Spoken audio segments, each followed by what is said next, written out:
everyone, my name is Kaylee and welcome back to my craft room. So it's been a little bit since I uploaded a video, and that's just because I've had some personal things going on lately, but it's all good now. So I figured a podcast would be a nice way to jump back into things a little bit. I do have episodes 1 and 2 of my All About Amigurumi series filmed already, so I will be putting episode 1 up hopefully this week, but if not, probably next week. Now, I haven't really been doing anything crochet related until the last 2 days. I didn't really feel like crocheting that much. I just kind of felt burnt out and not up to it at all. But then, at night when my kids would go to bed, I would just start working on what's called a crazy quilt. It's not crocheting, it's sewing, well, quilting, but there's the first square I ever made. And here's the second one. If you've never heard of a crazy quilt before, it's really just you take any fabric you have, basically, and then you just sew it down however you want onto just a plain square. So along with a bunch of crochet stuff that I received from my great-grandma, I also got a lot of fabric from her too, so that is where all the fabric is coming from for these. Now, speaking of my great-grandma, I did get some more done on the hand-me-down work in progress. And I got another row of flowers done. So I only have 4 flowers left. And then, like I said, in my last podcast, I think, I said I was going to do a bunch of crocheting around all these squares, which, yep, I still plan on doing that. And online I did find the loom that my great-grandma used to make these flowers, but I haven't gotten a hold of one yet. But when I was at Hobby Lobby with my mom and my little sister, I came across a little, it's a set for kids, but I saw these flowers and I thought they looked pretty close to the flowers that my great-grandma made. And I saw there was a loom in here, and it was on clearance. It was going to be $25 regular price, but this one was $6. So I just grabbed it, and I just wanted to try out the loom in it. So it actually comes with 2 different size looms. And then this little, curved yarn needle. The first flower I made, I actually used in a hat. So you can see this is the flower. And then this is the hat I made to go with the flower, I guess. I don't know. I honestly was just trying to make a simple square or a circle to go around it, but then it ended up turning into a hat. A slouchy hat. And this mannequin is not really good at wearing slouchy hats, but because her head is so small. But there it is.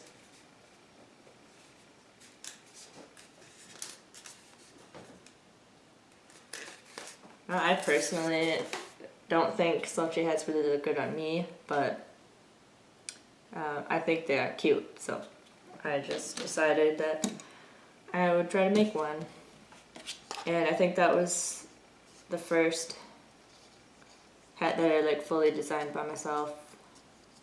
So I'm pretty Pretty proud of that. There probably won't be a tutorial on it though, because it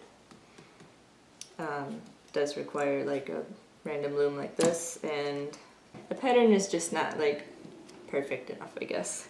The yarn I used for that was Red Heart Super Saver in gold, and then this I Love This Yarn Stone Wash in the color Berry.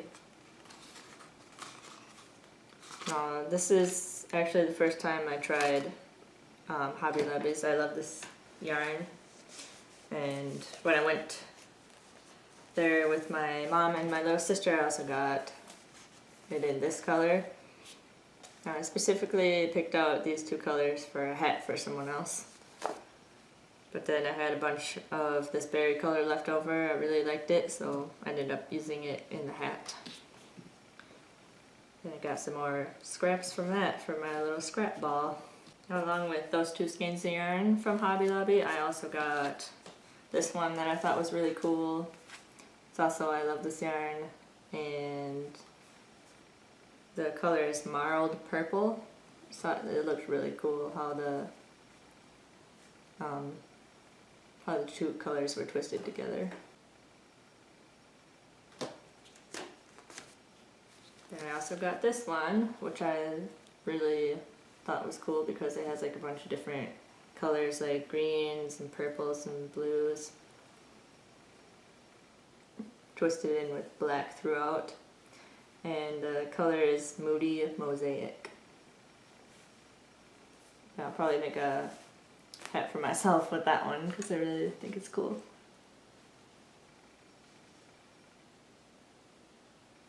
And I actually am really excited about this skein of yarn just because of the price. It was originally $9.99,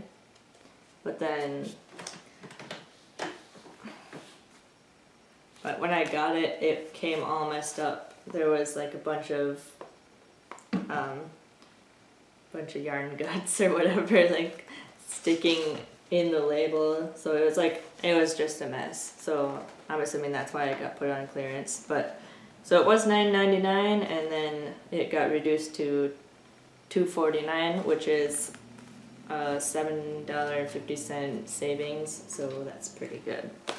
I mean, I did have to fix like pretty decent sized ball of yarn, but you know, it was worth it.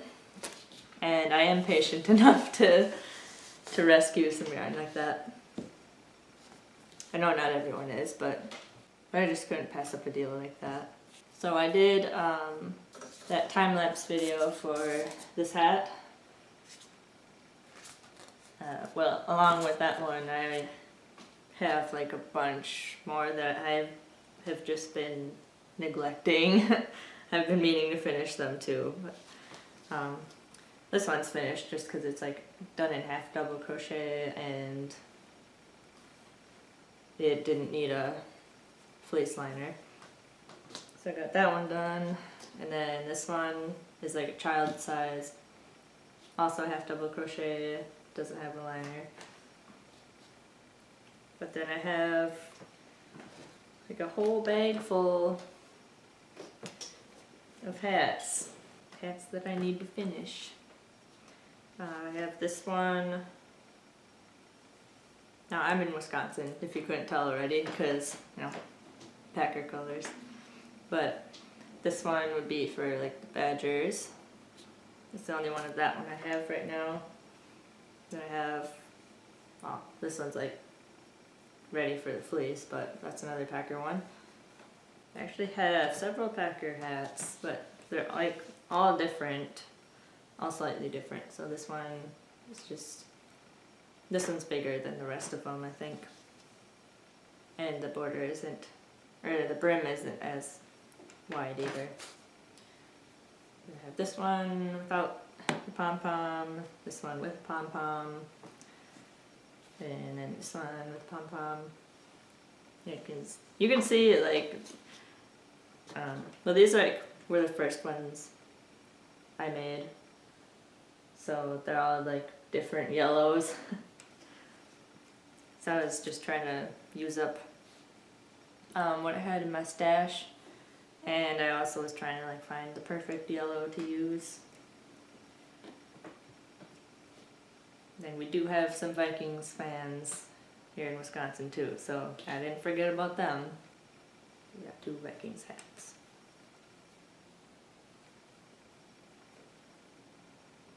And those are the only 2 Vikings hats I have. But I'll probably end up making more because I do have some more of that yarn left. So yeah, along with this slouchy hat, like I literally just designed this today. Before that, I designed this cowl. And I will be doing a video on it. I was just pretty proud that I could actually design a cowl. Never have before, never even crocheted one before. So yeah, obviously the colors clash between my hat and this, but here's the cowl. And I made one for my mom using this really pretty pink and white yarn. It's Big Twist, Sincerely, in the color Pink Denim. So yeah.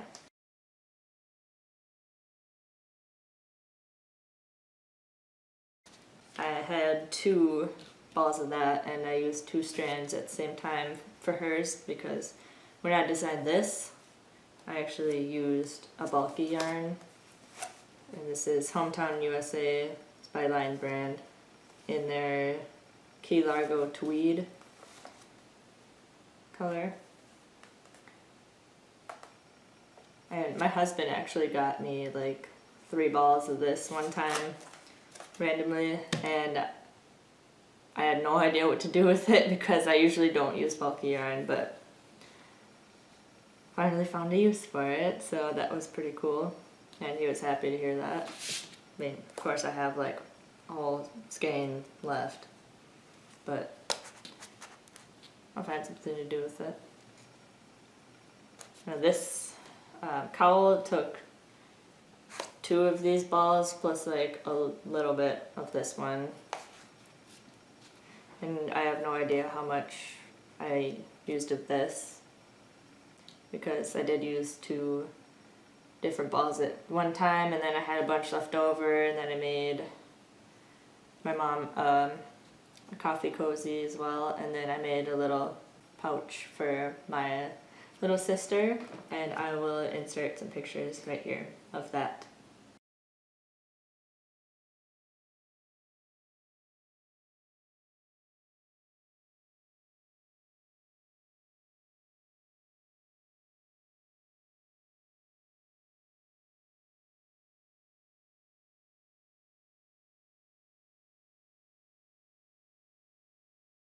As far as designing cowls go, I actually really enjoyed that, and I'll probably design some more in the future because making a cowl was actually more simple than I thought. Like, I never really,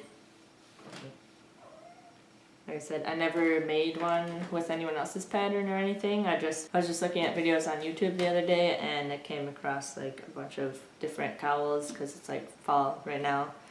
And then I don't know why I didn't realize this before, but I just realized like, oh, cowls are just rectangles that are wrapped around.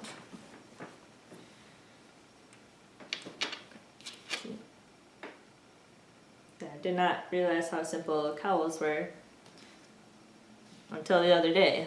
And then I decided to design my own because I figured why not?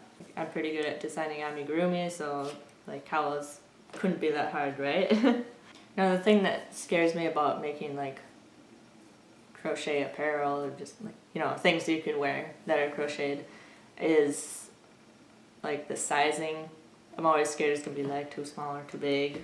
And of course everybody's different, so like this slouchy hat like would be not so slouchy on some people or like super slouchy on other people. And for hats, like I just never really learned the dimensions, I guess. So I am looking more into like how to design different things like hats and maybe even a shawl.